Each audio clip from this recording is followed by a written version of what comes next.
Welcome back to another episode on the Aaron Doughty podcast. In this episode, what I want to do is get a little bit deep with you, also a little bit vulnerable, and share some of the different aspects of my life of how I've been doing what is called inner child work and shadow work just in general. And the purpose and the power of doing what I'll be sharing with you is life-changing. As I've been using and becoming aware of the unconscious. That's what shadow work is. Shadow work is the unconscious part of ourselves. And that's why it's called the shadow. It's kind of like the part that's behind us, that's in the dark, that we're not aware of. And when you shine light on it, the shadow goes away. And you begin to integrate that shadow. And when you integrate that shadow, it changes a lot about your energy. It changes a lot about how you carry yourself in the world. There's many shadow complexes that people may develop growing up. And many times the shadow self is a safety preservation mechanism that keeps us safe from what we believe would be painful, safe what we believe would be emotionally hard for us. And that's when we develop these safety mechanisms. And when I look at my life and I look at the things that I've been through growing up, I can see definite points in my past when I made a choice that I have to be this way, and many times it's subconscious, but I have to be this way in order to gain love, in order to be accepted, in order to gain validation, in order to play it safe. These are all different parts of the shadow, and I believe in every single one of us, there is a hurt inner child that wants love and attention. And then many times when you see people that may be 20s or 30s or 40s or whatever age, you can almost see inside of them that the way they react to certain situations is that there's a hurt little child inside of there from a point in the past when they experienced that. It's interesting. Every time I do, it's a plant medicine called San Pedro or Wachuma.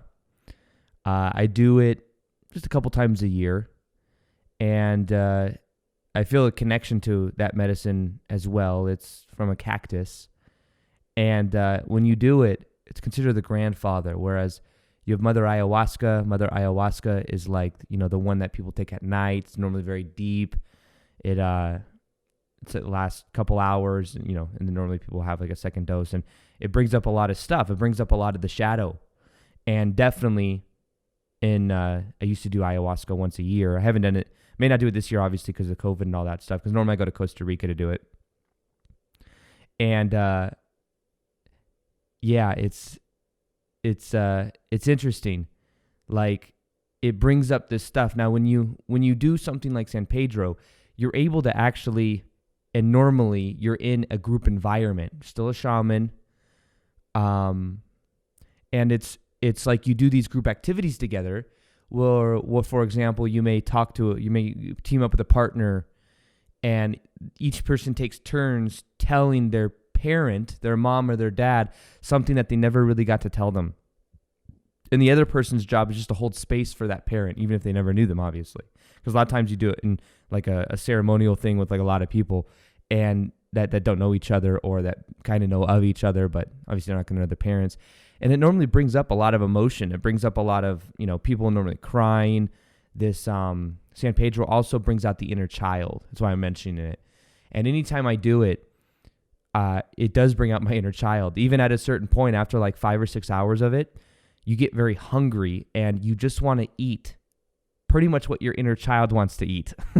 So you want to eat like chocolate and trail mix and gummy bears and things like that. Like, it's amazing. It's not necessarily just the munchies like people get when they smoke cannabis. It's more like it's an inner child thing that just comes out and wants to play. And it's such a playful energy too. And I'm not telling you this so that you go do it or that you find, I'm just saying like, it's interesting because I've been able to like through that, doing that a couple times a year, I've been able to see my inner child and really let go of restrictions. I'm extremely like disciplined with the things I'm doing. I don't know if you remember, but I know we're getting kind of off topic here. I promise I'll get right back on it, but I'm just kind of explaining this pattern. You know how I went through last couple months a yin phase where I was like letting go of all the hard thinking. Like I was just like enjoying life, going to the creek every day. I was letting go of my diet, and I ended up getting kind of fat in my stomach section. I was like, yeah, I'm gonna bulk. And I was like, I'm bulking now, and I was getting bigger and working out more at the gym. But at the same time, I went overboard. It did something they call spilling over. It spilled over in my stomach area, and I really enjoyed the yin phase. And even now, to this day, there's still a balance of yin and yang there. I'd say now definitely need to go back into that balance because I'm becoming much more yang again. But it's something that I'd kind of go, back when I'm anything I do like 100%. I become like obsessed with it almost. And right now, what I've been focused on is because I spent 3 months in the yin phase and I got kind of fat, I was like, okay, I need to get more on top of my fitness, and I need to like, and I'm going back to the extreme opposite where I'm like literally counting calories, eating low carb, doing all these things that it's just a little bit too intense, to be honest with you. Today I'm going to like loosen it up. But the inner child inside of me, when I deprive myself of these things, I think it's my adult self that's like, this is how you are. This is your willpower. Stay headstrong. But what I can tell is my inner child inside of me still wants to have fun and be playful. It gets too serious sometimes when all these rules and ways of being and I think that's why anytime I do San Pedro, it's like this child self comes out where I'm like, I'll sometimes have these diets when I do San Pedro, and I'll be like, no, I'm not going to do it. I'm going to eat whatever I want. Then I eat a whole bunch of trail mix. I eat a whole bunch of like it's called what's it called? Double Feature from Whole Foods. They have this nut mix called Double Feature. It has like chocolate stuff in it. It's delicious, but it is dangerous. You eat a couple handfuls of those, and that's that's like a meal, or that's more than a meal for many people. So it's the reason I'm sharing all this is like there's different phases I go into, but there's times I neglect my inner child. And like these last couple of weeks, I'm just gonna be honest with myself. Like I've been neglecting my inner child. So it's like I could have a conversation with my inner child right now and be like, hey, little A. If I call him little A. Hey, little A. It's like, what? Like, I know I'm being super strict with my diet. And I know that you're inside there and you just want to play and you just want to have fun. You want to play Pokemon. And what else did you do? You used to play a lot of Pokemon. You used to like to watch movies. You used to like to climb trees. Man, when I was a kid, maybe it's because I'm a 90s kid. 90s kids used to climb trees. Why don't kids climb trees nowadays? I sound so old. Do kids climb trees? I'm looking outside right now, and there's these tall-ass trees, and I swear my parents would let me climb to the fucking top. Nowadays, if I had kids, I'd be like, fuck no. But this is the 90s. I guess that's what we did. So that was like my inner child. That's what I enjoyed doing. And I think a way that we could also connect to our own inner child is kind of remember some of the things we used to do. I used to climb freaking trees, and I used to have this little pocket knife, and I don't know why my parents let me bring pocket knife to the top of a tree to like cut branches, but I used to do it. But hey, I think sometimes remembering our inner child too, it brings up those memories and that connection, and it's kind of interesting too because I look at this from a quantum physics point of view where the only point in time that exists is this moment right now. The past is changing as we change right now. Quantum physics shows us that everything exists here and now. So there's many different probable pasts. There's many different probable futures depending on the choices we make right now. As we change in the present moment and do shadow work, I believe we're literally like traveling to the past timelines of us, and we're healing ourselves, and then it's healing the whole entire timeline in general. So it's kind of like if I go back to the point in the past when I dealt with a lot of like maybe verbal and physical abuse, and I love that version of little A. That attention, that love, that understanding, that compassion, that empathy may actually heal my life now. It may be a permission slip for me to let go of negative patterns that may be running themselves out now. So it's kind of an interesting perspective, but I do believe that that's what quantum physics is showing us, and I've done this before, and it really does work. So what I wanted to share in this video is some of my own personal shadow, and I wanted to be vulnerable with you with the hopes that you could be vulnerable with yourself and that you could be very honest with yourself, because I want to be honest with you. So first off, I've written down a couple things, so I'm going to kind of look at them, and I think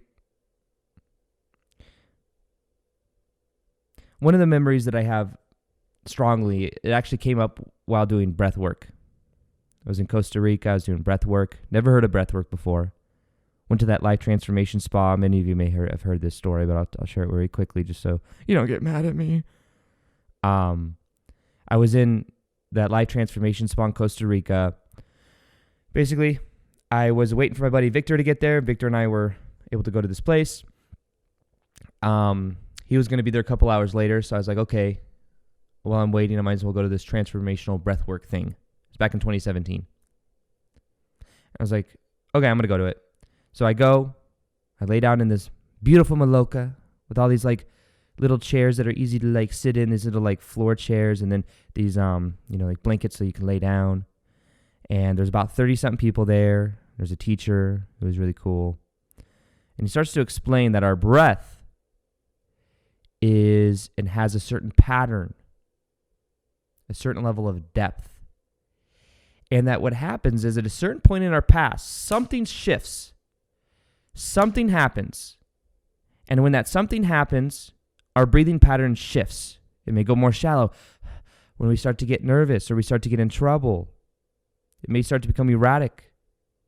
And that when the breathing pattern changes, it also changes emotion, because breath affects emotion. And there's times we may be holding on to emotion and it may affect our breathing pattern, the energy flow of our body. So he's explaining all this, and I'm like, okay, this is interesting. I didn't know what to expect. Never heard of anything about breathwork before. I've heard of it, but it wasn't a big thing. Now breathwork is actually, like, a lot of people know about breathwork now. So basically, this is what I did. It's like, okay. So basically he explains there's going to be music that comes on. He's going to be guiding it. Gave a whole bunch of instruction. And then you're breathe in like,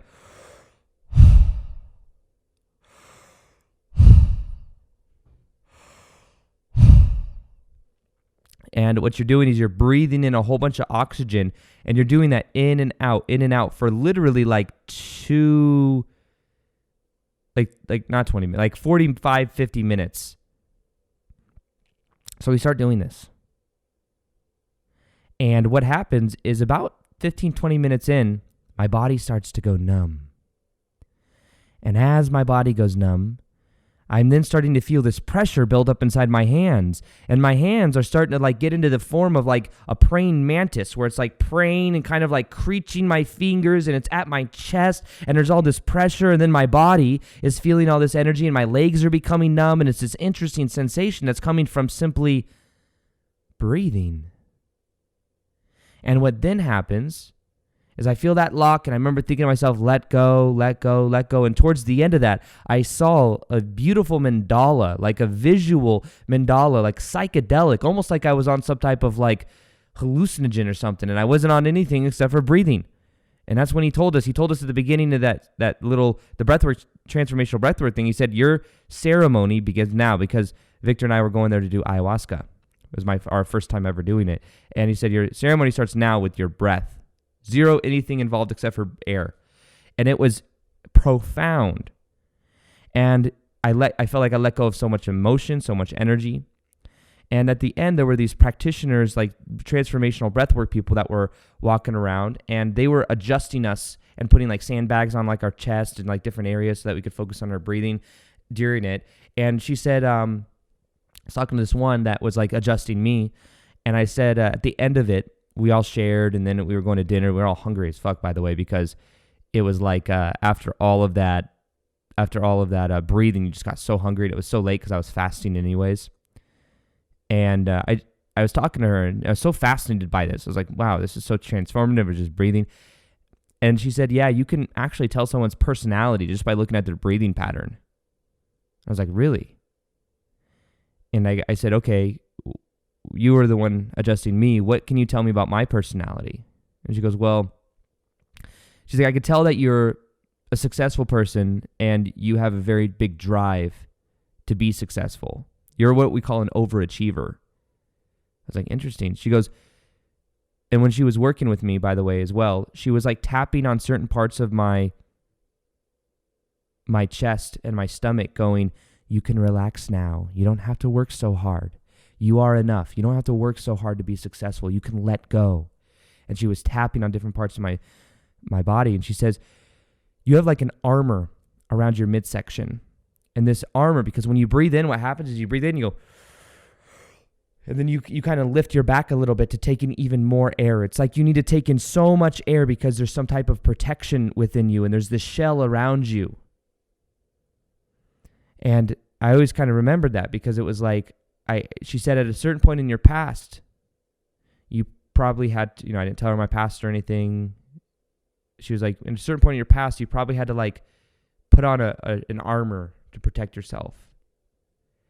And when she said that, I immediately thought of, my past of, many of you know, the ex-stepmom that was in my life from 7 to 16 years old. And she was verbally, mentally, physically, emotionally abusive. And I could then see that, I was in trouble. My brother and I were always in trouble for anything.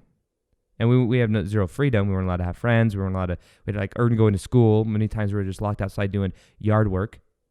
So we'd get in trouble for like not doing the yard work correctly or something like that. It wasn't like we weren't allowed to watch TV. We weren't allowed to like even eat the food that we wanted to eat. We were given like a TV dinner at night and a bowl of cereal in the morning. So, it's interesting because I can see how and when that body of armor went around energetically around my body and how I've been protecting myself. And if I'm very honest with my shadow as well,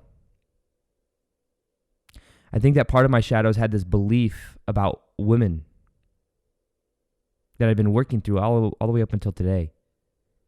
Because I realize that I keep women at a certain distance when it comes to becoming vulnerable and close. And I look to my past with my ex-stepmom, and my ex-stepmom, I was 16 years old. My dad divorced my ex-stepmom. Never had to really see her again. I mean, I see her here and there because I have two sisters. That's their mom. That's their real mom. Whereas she's my ex-stepmom, so it's very easy for me to say, hey, I don't ever want to see you again, And it's interesting because even after my ex-stepmom left my life when I was 16 years old, my first girlfriend was very controlling and jealous. And I think I had this belief that women want to control me. And that was something I dealt with for like years. Like 3 or 4 years. We were in a relationship. I was like 17 years old till about 20, 21. And then what happened is I was working at Nordstrom's and BP shoes, like lower end shoes. And within a week of breaking up with that ex-girlfriend, I got transferred to a department, salon shoes, selling women's shoes still, but higher price point. It was definitely considered a promotion. And the manager of that department was the same exact personality structure as my ex-stepmom. Literally, like to a T. Like she couldn't, of course, physically do anything because she did that job, but she was verbally, mentally, physically, emotionally able to do stuff. Not physically, but emotionally, mentally. And she was protected by upper management. So it's like, even if we went to HR, she'd be protected. Even though she'd do the craziest things. So and it's interesting because there was always a woman in my life, not necessarily a man, a woman in my life that was trying to control me. So a lot of my shadow has been me healing the inner child version of me that is afraid of women trying to control me. And me having almost a guard up even around women in general. So this is something this year I began more aware of, especially because there were certain situations this year of like a narcissistic type person reaching out to me, trying to get under my skin in regards to some business thing. And I could see that the inner child inside of me was at first afraid and trying to like please and like accommodate this type of person. And I won't go into too much detail. I think I have gone into some detail in prior episodes on it about what this kind of is. But in general, I could tell that that inner child was coming out and was afraid. And then what I had to do is I had to remember and to wake up and realize and almost love that inner child, let them know it's okay, but also to stand in my own power and realize, hey, you don't have to live like this anymore. There's nothing to be afraid of. You didn't do anything wrong. This is just someone that's trying to manipulate for their self-image and manipulate for themselves, you know? So that was another, like, the reflections come in. It's just they come in much less now that I'm doing the shadow work. Whereas before, it would have been like a manager for years or an ex-girlfriend for years that I would, like, entertain in a way. And now it's like, even if it comes in for, like, 10 minutes, which it did, it's like now I just know, and I feel like I've got the lesson. But I'm also looking at my beliefs. The shadow work part of this is I'm looking at my beliefs about women, and I'm literally rewiring what those are. I'm looking and thinking about women as being beautiful. I mean, of course, they was beautiful even when they were controlling. That was there's still that belief. But as giving me freedom, very flexible, very flowing. I think that I had a kind of a masculine view of certain women because controlling can be more of a, I think, that kind of mentality. But I've had to really look at what are my beliefs about women. Why am I afraid to open up or be vulnerable around women? Is it because I have a guard up wondering, are they going to try to control me? So I encourage you to look at your beliefs about men and your beliefs about women, and then look to you who like you were around a lot growing up, because they were role models of either feminine or masculine energy. And those role models affected how you modeled that energy growing up, or what you expect or don't expect from other people to be. And that inner child inside of me, I think, was afraid of that controlling, like someone like my controlling ex-stepmom. So anytime I'd be confronted with it, instead of standing up for myself, I'd be like, okay. And I would kind of like walk on eggshells, because that's what I had to learn how to do, is how to walk on eggshells around somebody that had, like, that was a borderline personality disorder plus narcissist was my ex-stepmom. So I had to learn how to deal with, like, walking on eggshells around this type of person. And then anytime somebody like that or somebody that was like more controlling comes in my life, I'd immediately block them out. The inner child comes out that was hurt, that was wounded. And then that has like power over me versus me having the power. So since then, I've definitely tapped more and more into my power. Now, many of us will have an inner child that was maybe abandoned, emotionally, physically abandoned. I know I have a brother and sister on my mom's side who have a different dad than mine. And their dad completely abandoned them. And I can see how that's affected them. Not having that masculine role model or somebody to feel safe. I think we get safety from the masculine in our life.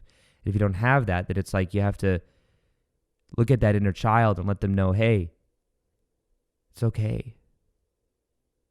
You're safe now. I've got you. And then hugging that inner child and letting them know it's okay. It's interesting, even as I say some of this, it's like resonating with me, and I'm like, I could feel my eyes watering.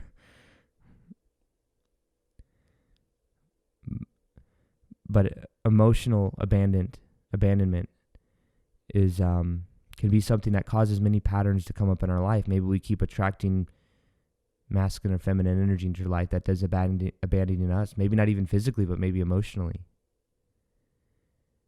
And I think something powerful to do is to literally imagine your inner child and say, was there a point in your past that pattern's coming up to you? Is there a point in your past when you were emotionally or physically abandoned? I think I was definitely also emotionally abandoned growing up.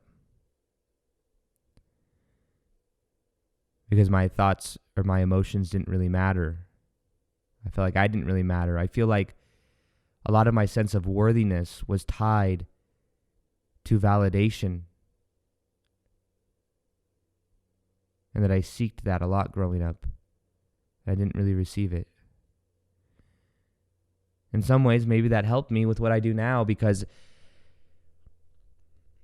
that gave me a desire to really be successful in the world. So maybe I used it in a positive way, but like that belief that I need to work hard to be successful, I could see how that could really have power over me and have me be a certain way and feel like I'm not enough. Getting and I could see how at certain points, especially these last 3 years growing on YouTube and getting to like 1 million YouTube subs was like a goal of mine when I first got on YouTube. And I think a lot of that may be from the shadow of the wounded child inside of me that never really got that emotional empathy, connection of what I was going through when I was younger, or validation. And I think that I seek that. And I'm like, hey, if I can add so much value to so many different people, maybe I'm finally worthy. Maybe I'm enough. Instead of realizing that I'm enough already. So this is something I've been working with. And shadow work just is ongoing.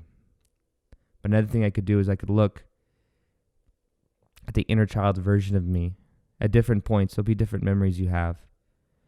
You can even just imagine the inner child of you at different ages. At 2, at 5, at 6, 7, 9, 11, 13, 16. And imagine that version of you. And literally send them love and validation. And let them know that they are enough. Give them attention. Let them know you're proud of them. I think I also really seek to make my dad proud in my life. Especially going off tangent with like not wanting to focus on college and, you know, went for a while, but it's like didn't resonate with me. I knew I wanted to own my own business. My uncle in my life owned a business and he was like the most successful one. So I was like, well, he didn't go to college. Why would I go to college? And I went on my own tangent. And I could know for a while my dad was worried about me. And I think that I'm a rebel though, and I just wanted to go for what I wanted to go for, but I could see how I've sometimes maybe seeked that validation. Now it's funny because it's there. My dad's like proud of where I am, and he expresses it in his own ways, you know. Every now and then he'll express it. He's like impressed with like the success and the freedom that I've created in my life. And I think that the inner child in me, even the adult version of me, you know, wants to hear that. But I'm now just a little bit more aware that it's like, okay, that's what that is, you know. I can give myself that validation. I can give my own inner child that validation, that love, that support.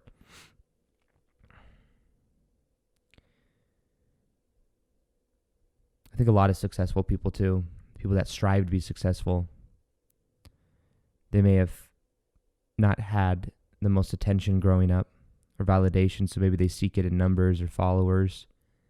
A lot of YouTubers you see may have that complex, including myself. And the shadow work for me is like me becoming aware of that and me starting to literally imagine and give my inner child that love and support. And that as I do, I am being more nurtured, filling myself up, and feeling more worthy, whole, and complete. Another aspect of this, of the shadow work that I've been doing, is understanding the masculine role model in my life. And my own dad, who's an amazing dad. He's what we call a nice guy. Super nice. Nice to a fault. I noticed that there's a lot of nice guys that attract narcissists in their life, or borderline personality, or someone that's trying to control them. And that's what happened with my dad and my ex-stepmom. Look at that polarity, right? And I can see where that's hurt my dad to be so nice. And I'm not nice as my dad, but I'm becoming aware of certain mentalities of masculine energy in my own life, because when someone's a nice guy, that's a shadow. That's a shadow. A nice guy is a shadow that keeps people from knowing who you really are. The idea is, hey, if I'm nice, you'll give me validation and approval, and you'll love me. That's what the nice guy wants. Instead of being polarizing, authentic, even if it doesn't get as many people to like you. The nice guy is afraid of tension. I think a lot of nice guys growing up, they experienced a lot of tension growing up, negative tension. And then what happens is if there's any tension in their life now, even as adults, they want to mitigate that tension and get rid of it as much as possible. Because tension is bad, but tension is actually not a bad thing. There's positive tension as well. And a masculine person can hold that tension, can hold the uncertainty, the risk of taking, in business, or risk taking in general, doing extreme sports or athleticism, competition. And the things I've had to learn is my own masculinity this last year, how to be very in integrity with my word. Whatever I say I'm going to do, I'm going to do. Learning how to trust myself more. One of the biggest things with masculine feminine energy is, can the feminine energy trust the masculine? And in order to do that, I've had to learn how to trust myself and to mean what I say and to say what I mean. And I've also had to learn how to be more authentic and to do what I want to do. You see, the nice guy wants to do what everyone else wants to do because then they're going to be liked more. I've had to learn how to be more selfish. Not in a bad way, but selfish in a way to where then my cup is full and then I can really add value to other people, even if not everybody likes me as much. And you can look at some of my YouTube videos. Some of them are much more in the face, like, this is who I am, this is what I believe. And some of them are much more like, you could tell I'm kind of dancing around issues, dancing around things I'm talking about. It's because that mentality comes up a little bit because that was what was modeled to me growing up. So I've had to learn how to let go of that. I've had to learn how to become and stand in my masculine frame, how to also not try to fix. I can look to ex-girlfriends and see times they really wanted to open up and share things with me. And all the feminine wants to do sometimes is just share and feel heard. But what I'm trying to fix, it then is showing the feminine that, hey, it's not okay that you feel this way. We need to fix it. This isn't okay. And it makes them feel like they're not heard. And then it causes a lack of that polarity because then they don't feel safe in the masculine presence. So one thing I've had to learn as well is how to really listen and to be present, not talk so damn much.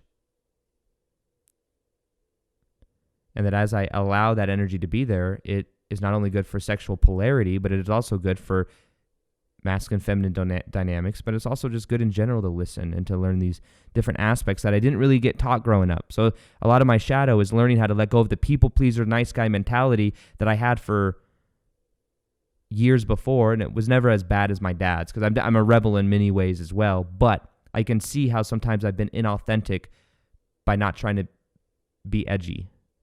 We're not trying to be edgy, but not being authentic. So that's another aspect, and that's a shadow thing that I've gone through where I've had to just become aware of doing what I want to do. Also, the most important thing, the nice guy is normally not leading. One of the most important things with sexual dynamics or masculine feminine dynamics is for the masculine to lead. And here's the thing too, we all have masculine feminine energy inside of us, and most of my audience is women are feminine energy. So you can embrace your masculine qualities and your feminine qualities. You just know when to turn one on over the other. If you want to own your own business or run or be, take things serious or plan out your days, then you could tap into your masculine side. But then when you want to get flowy, feel your emotions, and be in that energy of the feminine, you can do that as well. You can go back and forth. Same for me. I go back and forth between different ones, different times of my day. Normally the first half of my day is completely yang energy. It's completely masculine. And then sometimes I'll go to the creek and I'll tap into playing the flute and doing things that are very music and yin. And I'll tap into it. And I feel like it's good integration. It's about being an integrated soul. Not meaning that you could still have polarization, but it means you aren't suppressing that energy on either side. You're acknowledging it and realizing it's okay to feel whatever you feel. When emotions come up, when you feel it, you heal it. So I want to give you some, I wanted to share some of those things from my life of what I've been working with and working through these last year or so. And it's been extraordinarily powerful, transformative year for me because I've been working on that shadow. And I think it just keeps going. But I wanted to give you some advice for healing your inner child. Things that I've done and things that I will continue to do. One of them is here's an exercise for you. Find a picture of your child self. Go through maybe a photo book, photo album, and look at that version of you and use that as a way to connect to that version of you. To remember, what did you go through? What were some of the things that you maybe forgot that you liked, you didn't like? And then focus and write a letter to that version of you. Maybe they were going through something, a divorce. They were going through emotional, physical trauma. Write a letter to them and let them know that they're heard, that you love them. And as you write that letter, imagine them afterwards. I would do meditation with that letter and imagine you reading it out to them and talking to them, maybe doing what they love to do, and you can even hug that version of you. Getting chills as I say some of this because I can feel how powerful it is. Literally write a letter to your past child self and you'll begin to feel that version of you may feel heard, understood. And let them know it's okay. Give them attention. Let them know they're enough. Maybe tell the child self what you wanted to hear growing up. Maybe what you didn't give them enough attention for. Being playful even. Was it you feel guilty for being playful? For having fun? Maybe now in your life you have trouble just letting go and having fun. Or being your authentic self. Kids are so authentic. We were so authentic. And we're getting back to that authenticity. Really what we're doing is we're undoing the bullshit that's been happening over the last years. However many years, we've been alive.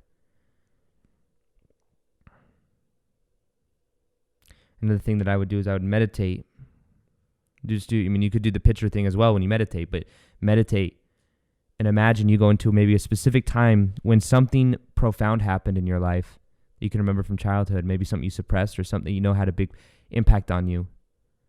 Could have been when your parents divorced. Could have been when you were getting scolded or in trouble for something and you didn't understand why.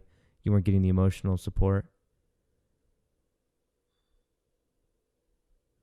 And as you remember that, literally go to that version of you and then tell that version of you what you want to say, what would comfort them. Give them the nurturing, the love that you want. I realized I craved nurturing growing up because I never really got it until, 16 years old and my ex-stepmom and dad divorced. Then I was able to be more nurturing and be around people that were more nurturing, but I craved it. And I think I crave it in feminine energy is nurturing. But I realized I have to give myself that nurturing energy. And I also have to nurture my own inner child. Be more playful. Maybe do an activity that your inner child used to do, even if it seems kind of stupid. Go play a puzzle. Play a board game. I think when parents have kids, they then are able to tap into their inner child because their inner child may remind them of them, but also they're doing all these activities that their inner child may have done back in the day.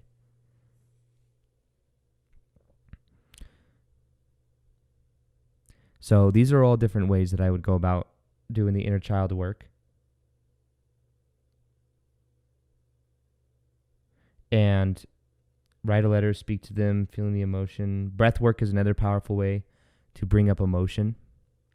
Breath work, you probably find breath work in your city or wherever you're from. Breath work practitioner. Find somebody that could do transformational breath work or any type of breath work. I don't even know that's a specific name. But these are all different ways that you can go about it. And Also, there's a training that I have on integrating the shadow online. I'm not sure if you've seen it yet. But if you go to aarondoughty.com, AARONDOUGHTY.com/shadow, SHADOW.